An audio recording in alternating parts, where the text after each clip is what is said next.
서울 강남의 한 초고층 빌딩, 그 꼭대기층에 자리한 회장실에서 강도연 회장이 전화를 받고 있었습니다. 50대 중반의 나이에도 불구하고 여전히 카리스마 넘치는 그의 얼굴이 점점 굳어져 갔습니다. 전화기 너머로 들려오는 목소리는 아들들이 다니는 초등학교 교감 선생님의 것이었죠. 회장님, 죄송하지만 다시 한번 말씀드려야 할 것 같습니다. 태준이와 민준이가 오늘도 수업 시간에 장난을 쳐서 다른 학생들의 수업을 방해했어요. 숙제는 또 백지로 제출했고요.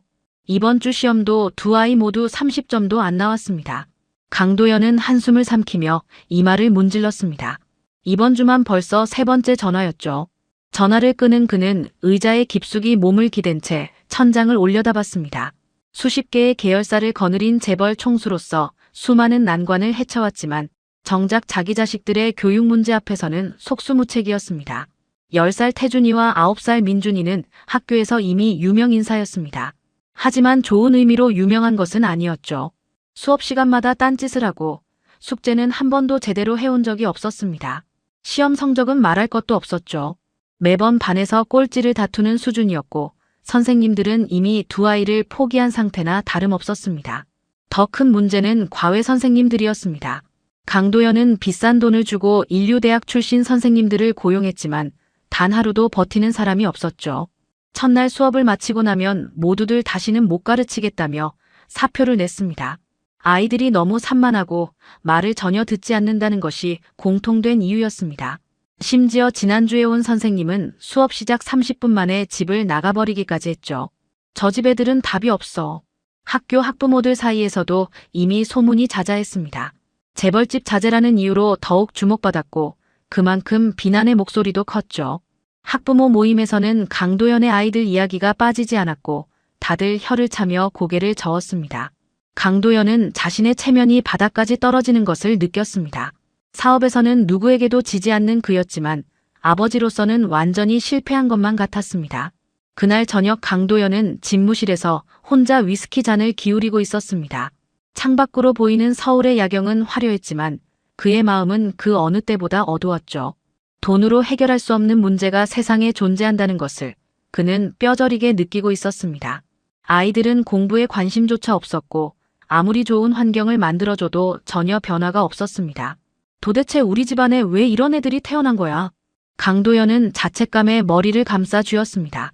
자신이 너무 바빠서 아이들을 제대로 돌보지 못한 탓일까요?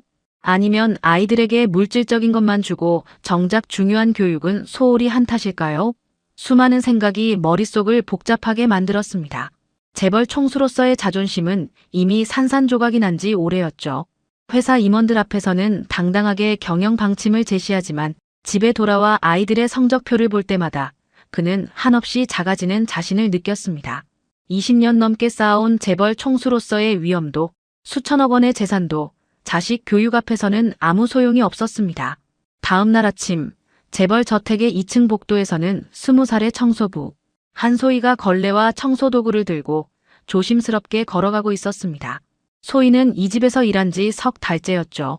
가난한 시골 출신인 그녀는 고등학교를 졸업하고 대학 진학 대신 서울로 올라와 이 일을 시작했습니다. 집안 사정이 어려워 동생들의 학비를 벌어야 했기 때문이었죠. 매달 받는 월급의 대부분은 고향으로 보내졌고 소희는 작은 고시원 방에서 생활하며 하루하루를 버텨내고 있었습니다. 소희가 태준이와 민준이의 방문 앞에 섰습니다. 노크를 하고 안으로 들어서자 두 아이가 책상 앞에 앉아 있는 모습이 보였습니다. 하지만 공부를 하는 것은 아니었죠. 태준이는 숙제 공책을 집어던지고 있었고 민준이는 울상을 지으며 연필을 책상에 내팽개쳤습니다. 아, 진짜 모르겠어. 이게 대체 뭐야? 태준이가 짜증 섞인 목소리로 소리쳤습니다. 민준이도 고개를 푹 숙인 채 한숨만 내쉬고 있었죠. 소희는 청소를 하는 척하며 슬쩍 책상 위를 훑어봤습니다. 초등학교 4학년 수학 문제집이었죠. 분수에 덧셈과 뺄셈 문제가 가득했는데 두 아이 모두 한 문제도 풀지 못한 상태였습니다. 공책에는 지우개로 문지른 흔적만 가득했고 연필 자국은 여기저기 흐트러져 있었습니다. 소희는 그 문제들을 보는 순간 가슴이 철렁했습니다. 자신이 초등학교 다닐 때는 이런 문제를 너무 쉽게 풀었거든요. 시골 학교에서 늘 전교 1등을 했던 소희에게 이 정도 문제는 식은 죽 먹기였습니다. 하지만 지금 자신은 청소부일 뿐이었죠. 함부로 나서면 안 된다는 것을 잘 알고 있었습니다. 재벌집에서 일하면서 배운 첫 번째 규칙은 바로 자기 일만 하기였으니까요. 그런데 민준이가 작게 흐느끼기 시작했습니다. 형아, 나 이거 못 풀겠어. 선생님한테 또 혼날 거야. 나도 모르겠는데 어떡해. 아빠한테 말하면 또 화내실 거고. 두 아이의 목소리에는 절박함이 묻어났습니다. 태준이의 눈가가 붉어지고 민준이는 이미 눈물을 글썽이고 있었죠. 소희는 걸레질을 멈추고 잠시 망설였습니다. 청소부 주제에 재벌집 도련님들에게 가르침을 준다는 것이 주제넘은 일일까요? 하지만 아이들이 너무 안타까워 보였습니다. 자신도 어렸을 때 공부가 어려워서 울었던 기억이 떠올랐죠. 그냥 지나칠 수가 없었습니다. 저기, 도련님들. 소희가 조심스럽게 입을 열었습니다. 두 아이가 동시에 고개를 돌렸습니다. 청소부 누나가 말을 거는 것이 신기했는지 눈을 깜빡이며 쳐다봤죠. 이 문제요, 사실 어렵지 않습니다. 여기 이 부분을 이렇게 통분하면 쉬워지거든요. 소희는 태준이의 공책을 살짝 가리키며 설명을 시작했습니다.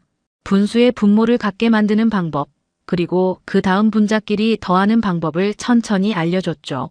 복잡하게 느껴지던 문제가 단계별로 풀리기 시작했습니다.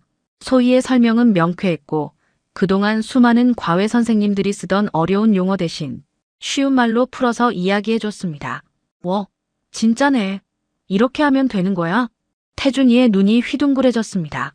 민준이도 신기한 듯 소희가 적어주는 풀이 과정을 뚫어지게 바라봤죠. 처음으로 수학 문제가 이해되는 순간이었습니다.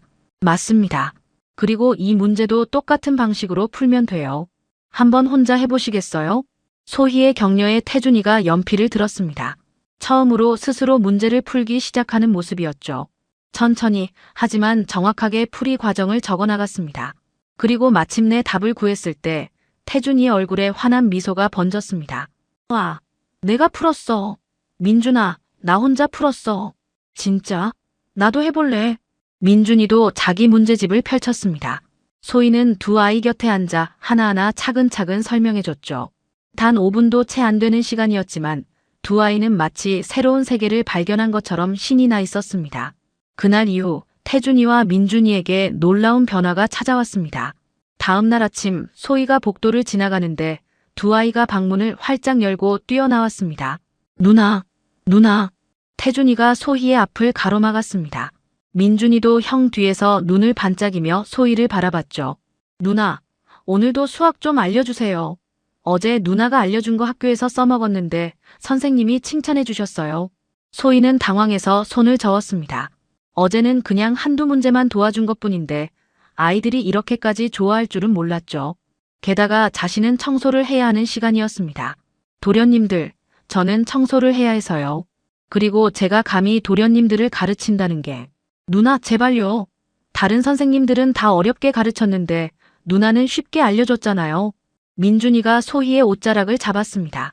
두 아이의 눈빛에는 간절함이 가득했죠. 소희는 마음이 약해졌습니다. 사실 가르치는 것이 싫은 게 아니었습니다. 오히려 자신이 잘하는 일이었고 아이들이 문제를 이해하는 모습을 보는 것이 기뻤죠. 하지만 청소부인 자신이 재벌집 아들들을 가르친다는 것이 조심스러웠을 뿐이었습니다. 그럼 제가 청소하는 동안 잠깐씩만 알려드릴게요. 하지만 다른 분들한테는 비밀이에요. 와, 고마워요, 누나. 두 아이는 환호성을 지르며 자기 방으로 뛰어갔습니다. 소희는 쓴웃음을 지으며 고개를 저었죠. 재벌집 도련님들이 청소부에게 공부를 배운다니 누가 믿겠습니까? 하지만 아이들의 순수한 눈빛을 보니 거절할 수가 없었습니다. 그날부터 소희의 하루 일과에 특별한 시간이 추가되었습니다. 청소 시간 중 15분에서 20분 정도 소희는 두 아이의 방에서 숙제를 도와줬습니다. 분수 계산부터 도형 문제까지 소희는 자신이 알고 있는 모든 방법을 동원해 쉽게 풀어서 설명했죠. 아이들은 소희의 설명을 듣고 나면 금방 이해했고 스스로 문제를 풀어나가기 시작했습니다. 일주일이 지나자 놀라운 일이 벌어졌습니다. 태준이가 학교에서 받아온 숙제를 혼자서 다 풀어왔던 것이죠. 그것도 모두 정답이었습니다. 민준이 역시 마찬가지였습니다. 수업 시간에 장난을 치던 버릇도 점점 사라지고 선생님 말씀을 집중해서 듣기 시작했죠. 태준아, 요즘 너 왜 이렇게 달라졌니? 숙제도 잘하고 수업도 열심히 듣고. 담임 선생님이 놀라서 물었습니다. 태준이는 씩 웃으며 대답했죠. 그냥요.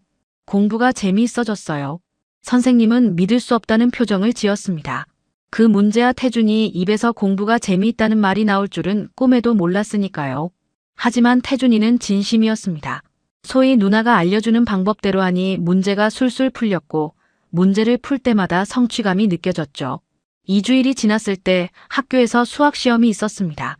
두 아이는 시험지를 받아들고 긴장했지만 소희가 알려준 방법들을 떠올리며 차분히 문제를 풀어나갔습니다. 시험이 끝나고 일주일 후 성적표가 나왔죠. 담임 선생님은 성적표를 보고 눈을 의심했습니다. 태준이가 85점, 민준이가 78점이었던 것입니다. 늘 30점도 안 나오던 아이들이 갑자기 70점대와 80점대를 받았습니다. 선생님은 급히 강도연 회장에게 전화를 걸었습니다. 회장님, 이번 수학시험에서 두 아이가 갑자기 성적이 올랐습니다. 혹시 무슨 특별한 방법이라도 쓰신 건가요? 강도연은 전화를 받고 어리둥절했습니다. 자신은 아무것도 한 게 없었으니까요. 오히려 요즘은 아이들 교육 문제로 스트레스를 받느라 신경도 못 쓰고 있었죠. 그날 저녁 강도연은 두 아들을 거실로 불러앉혔습니다. 거실에 마주 앉은 강도연과 두 아들, 공기는 무거웠습니다. 강도연은 성적표를 손에 든 채 아이들을 번갈아 보았습니다. 믿기지 않는다는 표정이었죠. 태준이와 민준이는 서로 눈치를 보며 손을 꼭 쥐고 있었습니다. 솔직하게 말해봐. 이게 대체 어떻게 된 거냐? 강도연의 목소리는 차갑게 가라앉아 있었습니다. 화가 난 것은 아니었지만 도저히 이해가 되지 않는 상황이었죠. 그동안 수많은 인류대학 출신 과외 선생님들도 실패했는데 갑자기 성적이 이렇게 오른다는 것이 말이 되지 않았습니다. 혹시 부정행위를 한 건 아닐까 하는 의심마저 들었죠.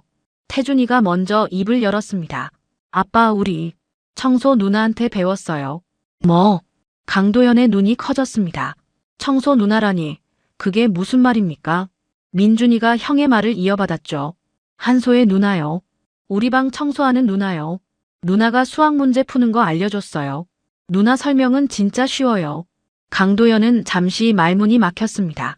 청소부가 자기 아들들을 가르쳤다는 말이 귀에 들어오지 않았죠. 아니, 들어오긴 했는데 믿을 수가 없었습니다. 수백만 원을 들여 고용한 명문대 과외 선생님들도 포기한 아이들을 청소부가 가르쳤다고요? 누나가 분수 계산하는 거 쉽게 알려줬어요. 그래서 우리도 혼자 풀 수 있게 됐어요. 태준이가 신이 나서 말했습니다.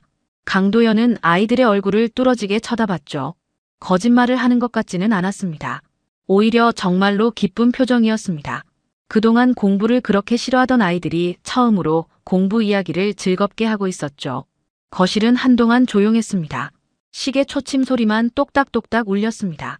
강도연은 복잡한 심경으로 창밖을 바라봤습니다. 자존심이 상했습니다. 재벌 회장인 자신이 해결하지 못한 문제를 20살짜리 청소부가 해결했다는 사실이 기분 나빴죠. 하지만 동시에 궁금하기도 했습니다. 대체 그 청소부가 무슨 방법을 썼길래 아이들이 이렇게 변한 걸까요? 알았다. 방으로 들어가 있어라. 두 아이는 안도의 한숨을 쉬며 방으로 돌아갔습니다. 강도연은 혼자 남아 깊은 생각에 잠겼죠. 그리고 결심했습니다. 직접 확인해 봐야겠다고요. 다음 날 아침 강도연은 일찍 출근하지 않고 집에 남아 있었습니다. 평소 같으면 새벽 7시에는 회사로 향했을 텐데 오늘은 달랐죠. 9시쯤 소희가 청소도구를 들고 2층으로 올라왔습니다. 평소처럼 태준이와 민준이 방으로 향하는 소희를 강도연이 복도에서 지켜봤죠. 소희는 방문을 노크하고 들어갔고 곧 아이들의 밝은 목소리가 들렸습니다. 누나, 오늘은 도형 문제 좀 알려주세요. 강도연은 살짝 문틈으로 안을 들여다봤습니다. 소희가 아이들 책상 옆에 앉아 차근차근 문제를 설명하고 있었죠. 그녀의 설명은 정말 쉬웠습니다. 어려운 용어 없이 아이들이 이해할 수 있는 말로 풀어서 이야기했습니다. 그리고 아이들은 고개를 끄덕이며 집중해서 듣고 있었죠. 이 삼각형의 넓이를 구하려면요. 밑변 곱하기 높이를 하고 이를 2로 나누면 됩니다. 쉽죠? 진짜 쉽네요. 민준이가 감탄하며 스스로 문제를 풀기 시작했습니다. 강도연은 그 광경을 보며 깊은 충격을 받았습니다. 자기 아이들이 저렇게 순수하게 공부에 집중하는 모습을 본 것이 언제였던가요? 그리고 저 청소부 소녀의 가르치는 솜씨는 대체 어디서 배운 것일까요? 강도연은 조용히 복도로 물러났습니다. 그리고 집무실로 돌아와 비서에게 전화를 걸었죠. 한소희라는 직원에 대해 신상 정보 좀 알아봐. 우리 집 청소부야. 30분 후 비서가 보낸 자료를 받아본 강도연은 또 한 번 놀랐습니다. 한소희는 강원도 산골 출신으로 고등학교 3년 내내 전교 1등을 했던 학생이었습니다. 전액 장학금을 받고 서울 명문대에 합격했지만 집안 사정 때문에 입학을 포기했다는 기록도 있었죠. 강도연은 자료를 내려놓고 한숨을 쉬었습니다. 이틀 후 강도연은 소희를 회장실로 불렀습니다. 비서가 전화를 걸었을 때 소희는 손이 덜덜 떨렸죠. 청소부가 회장실에 불려간다는 것은 좋은 신호가 아니었습니다. 대부분 해고 통보를 받는 경우였으니까요. 한소혜 씨, 회장님께서 찾으십니다. 비서의 차갑고 무표정한 목소리에 소희는 가슴이 철렁 내려앉았습니다. 아무래도 도련님들을 가르친 것이 문제가 된 모양이었죠. 주제넘게 재벌집 자제들에게 공부를 가르쳤으니 당연히 잘릴 것이라고 생각했습니다. 소희는 청소복을 벗고 단정하게 옷을 다시 입었습니다. 거울을 보니 얼굴이 새하얗게 질려 있었죠.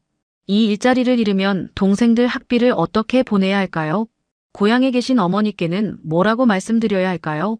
온갖 걱정이 머릿속을 가득 채웠습니다. 회장실 문 앞에 선 소희는 몇 번이나 심호흡을 했습니다. 그리고 떨리는 손으로 노크를 했죠. 들어오세요.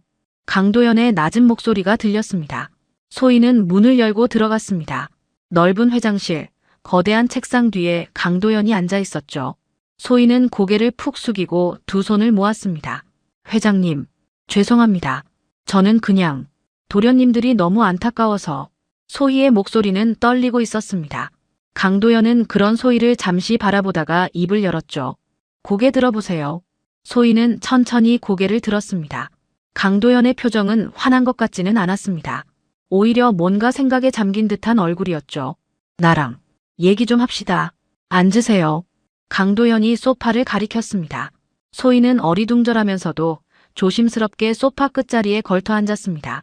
강도연은 책상에서 일어나 소의 맞은편 소파에 앉았죠. 소희는 긴장한 나머지 숨조차 제대로 쉬지 못하고 있었습니다.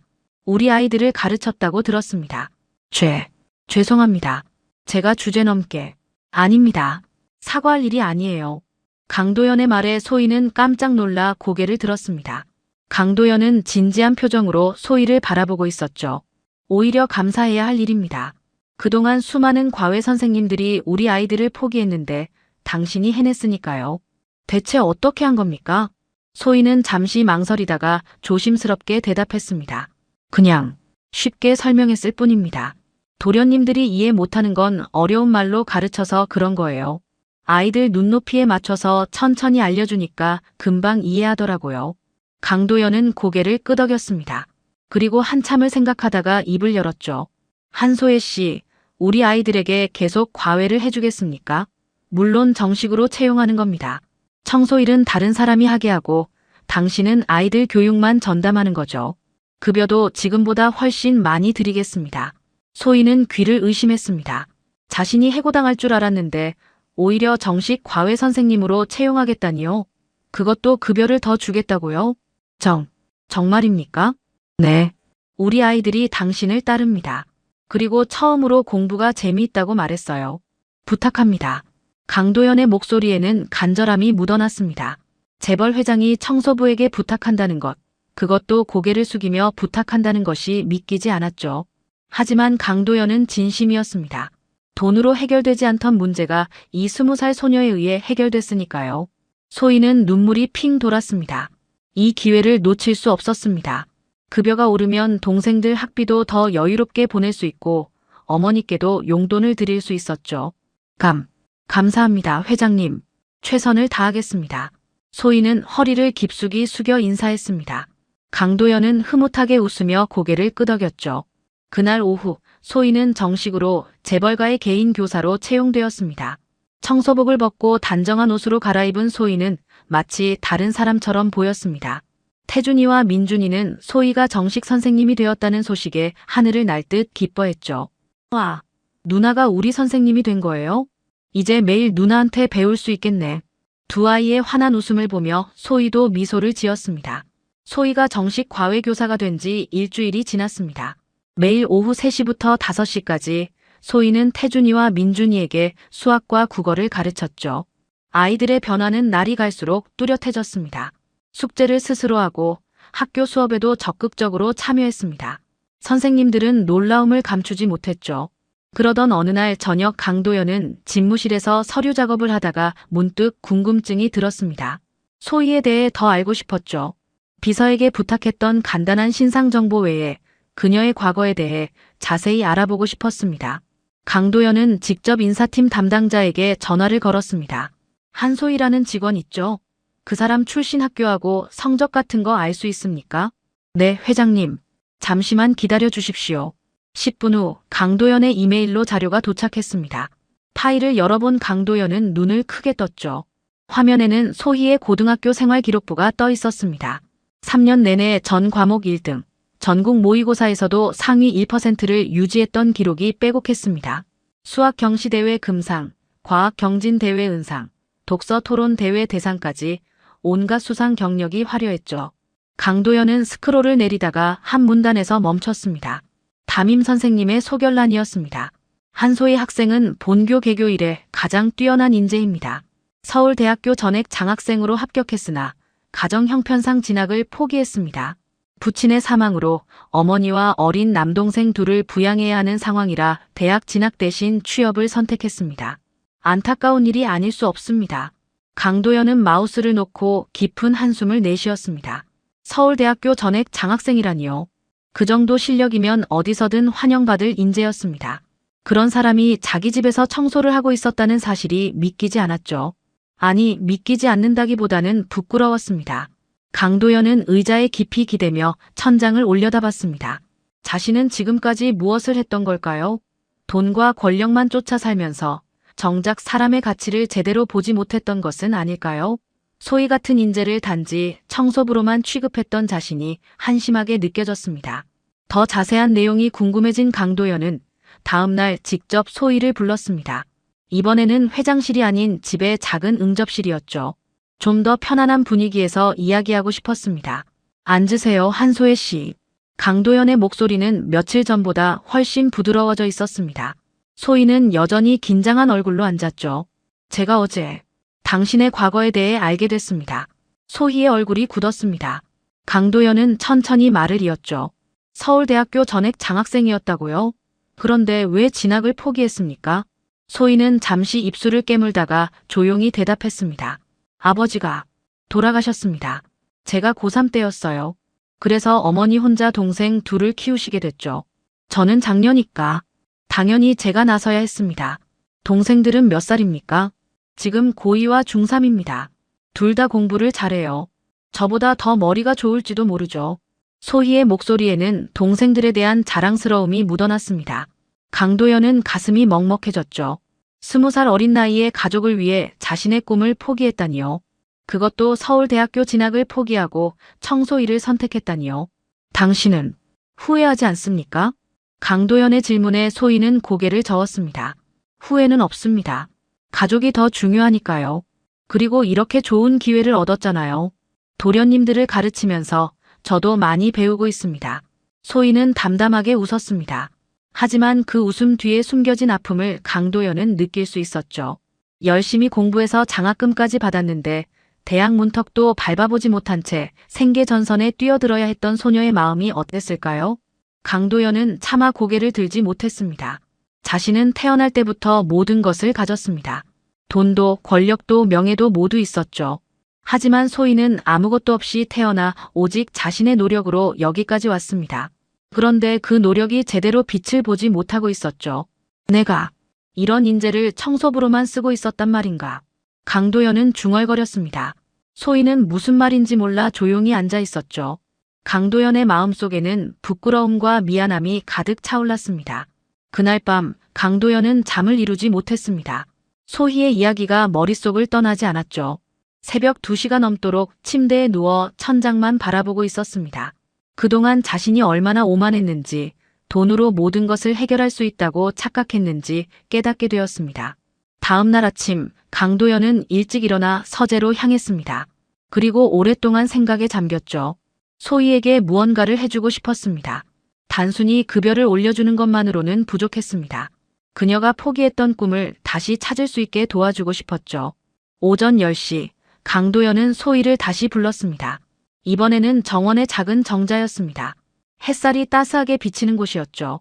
소희가 도착했을 때 강도연은 이미 차를 준비해두고 있었습니다. 앉으세요. 차 한잔 하면서 이야기합시다. 소희는 어색하게 앉았습니다. 회장님이 직접 차를 따라주시다니 어제 오늘 일이 꿈만 같았죠. 강도연은 찻잔을 소희 앞에 놓고 진지하게 말했습니다. 한소혜 씨, 저는 어젯밤 많은 생각을 했습니다. 당신 같은 인재가 꿈을 포기하고 있다는 게 너무 안타까웠어요. 회장님, 들어보세요. 제가 당신의 대학 등록금을 전액 지원하겠습니다. 생활비도 드릴 거고 동생들 학비도 제가 책임지겠습니다. 소희는 눈이 휘둥그레졌습니다. 손에 들고 있던 찻잔이 덜덜 떨렸죠. 강도연은 차분하게 말을 이었습니다. 물론 조건이 있습니다. 대학을 다니면서도 우리 아이들을 계속 가르쳐 주셔야 해요. 주말이나 방학 때만 와도 괜찮습니다. 그리고 졸업 후에는 우리 회사 교육사업부에서 일해 주십시오. 소희는 믿을 수 없다는 표정으로 강도연을 바라봤습니다. 이게 현실인지 꿈인지 구분이 되지 않았죠. 대학 등록금의 생활비까지, 그것도 동생들 학비까지 지원해 주겠다니요. 왜 이렇게까지 해주시는 겁니까? 소희의 목소리는 떨리고 있었습니다. 강도연은 잠시 침묵하다가 진심을 담아 대답했죠. 당신이 내게 가르쳐줬습니다. 가장 귀한 재산은 돈이 아니라 사람이라는 것을요. 저는 평생 돈만 쫓아 살았습니다. 사람의 가치를 제대로 보지 못했죠. 하지만 당신을 보면서 깨달았습니다. 진짜 인재가 무엇인지, 진짜 교육이 무엇인지를요. 강도연의 목소리에는 진심이 담겨 있었습니다. 소희는 눈물이 주르르 흘러내렸죠. 참으려고 했지만 참을 수가 없었습니다. 지난 2년 동안 꾹꾹 눌러왔던 감정이 한꺼번에 터져나왔습니다. 감사합니다. 정말 감사합니다, 회장님. 소희는 울면서 몇 번이고 고개를 숙여 인사했습니다. 강도연도 코끝이 찡해졌죠. 20대 초반의 어린 나이에 가족을 위해 모든 것을 희생했던 소녀가 이제야 자신의 꿈을 다시 꿀 수 있게 된 것입니다. 울지 마세요. 당신은 충분히 자격이 있습니다. 이건 시혜가 아니라 투자예요. 우리 아이들의 미래에 대한 투자이자 당신의 미래에 대한 투자입니다. 강도연의 말에 소희는 고개를 끄덕였습니다. 그리고 눈물을 닦으며 다짐했죠.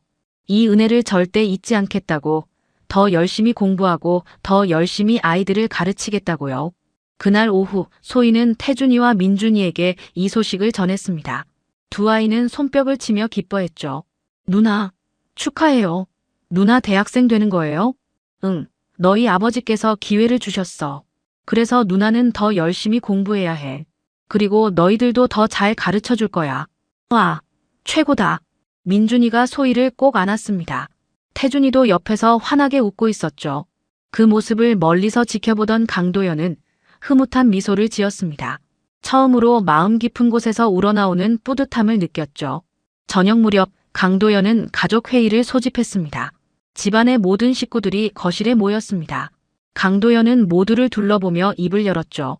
오늘 여러분께 말씀드릴 게 있습니다. 한소혜 선생님의 대학 등록금과 생활비, 그리고 그녀의 동생들 학비를 우리 집안에서 전액 지원하기로 했습니다. 일부 친척들이 수군거렸습니다. 하지만 강도연은 단호한 목소리로 말을 이었죠. 저는 평생 돈만 중요하다고 생각했습니다.